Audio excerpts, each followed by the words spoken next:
नमस्कार मित्रों, मैं हूं आपकी मित्र डॉक्टर उमाश्री और मैं अपने यूट्यूब चैनल में आपका स्वागत करती हूं।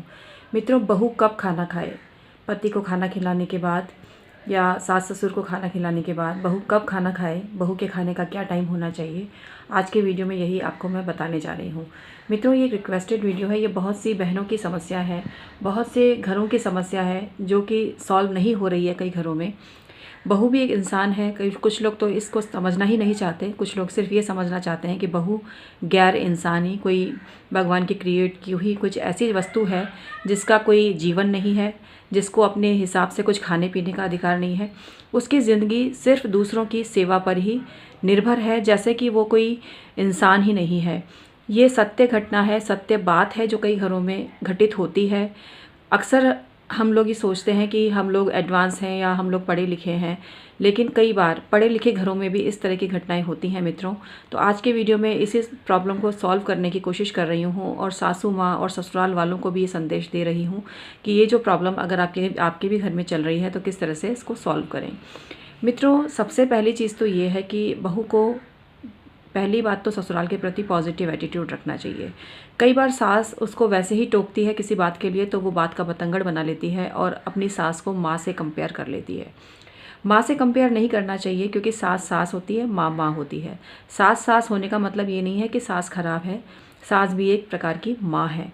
आपको ये फीलिंग अपने मन में रखनी चाहिए। ये संदेश तो मैं बहुओं को देना चाहूँगी, लेकिन सासों को भी एक संदेश देना चाहूँगी कि अक्सर बहू जिस तरह से पीहर में खाती पीती आ रही थी बेधड़क, ससुराल में आकर वो वैसा नहीं कर पाती है। कुछ वर्जनाएँ होती हैं, कुछ लिमिटेशन होती हैं जिनका निर्वाह उसे करना पड़ता है।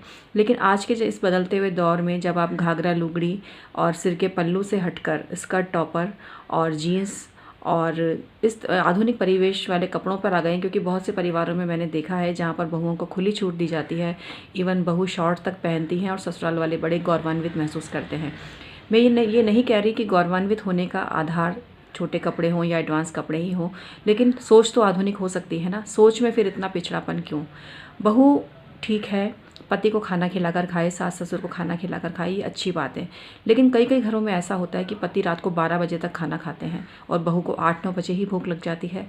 सास ससुर 11 बजे से पहले खाना नहीं खाते, बहुत लेट खाना खाते हैं कई, और जबकि बहू की आदत जल्दी खाने की होती है। तो ऐसे में क्या किया जाए? ऐसे में मैं यही बोलूँगी कि बहू को आज़ादी दी जाए कि जिसको जब खाना खाना है, घर में ये नियम होना चाहिए कि जिसको जब खाना खाना है वो खाना खाने के लिए स्वतंत्र है। उसको बाध्य नहीं करना चाहिए कि अभी तो तुम्हारे पति ने खाना नहीं खाया, अभी तो देवर ने खाना नहीं खाया, अभी तो ससुर ने खाना नहीं खाया, तुम कैसे खाना खाओगी? तो ये बिल्कुल नहीं होना चाहिए, क्योंकि भूख नहीं जानती कि ससुर जी ने नहीं खाया, भूख को ये पता नहीं होता कि पति देव ने भी नहीं खाया। भूख तो भूख होती है, खाने की भूख जब लगती है, जिसको जब कभी लग सकती है। तो इसलिए इस बात को स्वीकार करना चाहिए। और इस बात एक इतना इम्पॉर्टेंट रिश्ता सास बहू का और ससुराल और बहू का रिश्ता, पति पत्नी का रिश्ता, ये इतने बड़े रिश्ते होते हैं कि खाने पीने की चीज़ों की वजह से ये रिश्ते बिखरने नहीं चाहिए, टूटने नहीं चाहिए। अक्सर जब तलाक होता है या अलगाव होता है तो कोई बहुत बड़ी वजह नहीं होती है, छोटी छोटी वजह से अलगाव हो जाते हैं, छोटे छोटे ईगो क्लैश करते हैं, टकराते हैं और उसकी वजह से व्यक्ति रहना नहीं चाहता दूसरे इंसान के साथ में, वो अलग होना चाहता है। तो बहू भी जब इस माहौल से ऊब जाती है तो वो अलग होने का निर्णय लेती है। लेकिन ये कोई सॉल्यूशन नहीं है और समाज का जो ढांचा धीरे धीरे विकृत हो रहा है कि रिश्ते बिखर रहे हैं, टूट रहे हैं, और अब तो चौड़े होकर स्त्रियां भी 1-1, 2-2, 3-3 शादियां कर रही हैं। पुरुष तो अक्सर करते ही थे ऐसे, लेकिन स्त्रियों में भी खुलापन आया है। तो इसके लिए परिवार भी दोषी है, सास ससुर भी दोषी हैं, और उनको समझना चाहिए कि रिश्ते इंपॉर्टेंट होते हैं, ना कि छोटी छोटी बातें। छोटी छोटी बातों का बतंगड़ बना के अच्छे खासे रिश्ते का सत्यानाश हो जाता है, अच्छा खासा रिश्ता ख़त्म हो जाता है। तो इसलिए समझने की कोशिश करनी चाहिए सास ससुर को, और किसी भी टूटते हुए रिश्ते को बचाने में घर के बड़ों का अहम रोल हो सकता है। तो इसलिए मैं आपको यही कहूँगी कि बहू को आज़ादी दीजिए। बहू के सामने ऐसी नौबत मत पैदा कीजिए कि वो आपसे झूठ बोले, छुपकर बाहर खाना खा के आए, फ्रेंड्स के यहाँ खाना खा कर आए और आपको बताए ही नहीं, या अपने कमरे में छुपाकर डिब्बों में कुछ चीज़ें भर भर कर रखे और उनको चुपचाप खाए।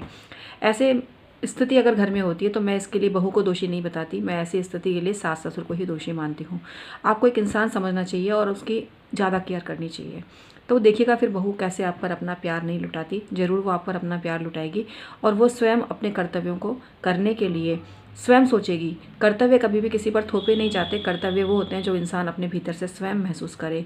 और वो स्थिति तब आएगी जब बहू को आप पूरा प्यार देंगे और उसको ये एहसास नहीं कराएंगे बार बार कि वो कोई गैर इंसान है या आपके घर का सदस्य नहीं है। तो इसलिए मैं आपको ही बोलूँगी सासू माँओं कि आपको अपना एटीट्यूड बदलना चाहिए। बहू को सिर्फ आधुनिक वस्त्र पहनाने से आप आधुनिक नहीं हो जाते, आपको अपनी सोच भी बदलनी होगी। ये बहू पर ही छोड़ दीजिए कि वो आप अपने हस्बैंड को खाना खिलाने के बाद खाती है या पहले खाती है, ये उनका निजी निर्णय भी हो सकता है। कई बार पति पत्नी में बेसिकली कोई झगड़ा नहीं होता है, लेकिन सास ससुर के एटीट्यूड की वजह से दोनों आपस में झगड़ने लगते हैं और एक टाइम ऐसा आता है जब एक दूसरे से बहुत ज़्यादा नफरत करने लगते हैं। तो इसलिए अच्छा खासा रिश्ता, अच्छा खासा घर बर्बाद हो जाता है। तो इसलिए सास ससुर को लेना पड़ता है बहुत समझदारी का निर्णय। और आज के वीडियो में समाप्त करती हूँ। उम्मीद करती हूँ ये समस्या सॉल्व ज़रूर होगी मित्रों। बहुत बहुत धन्यवाद।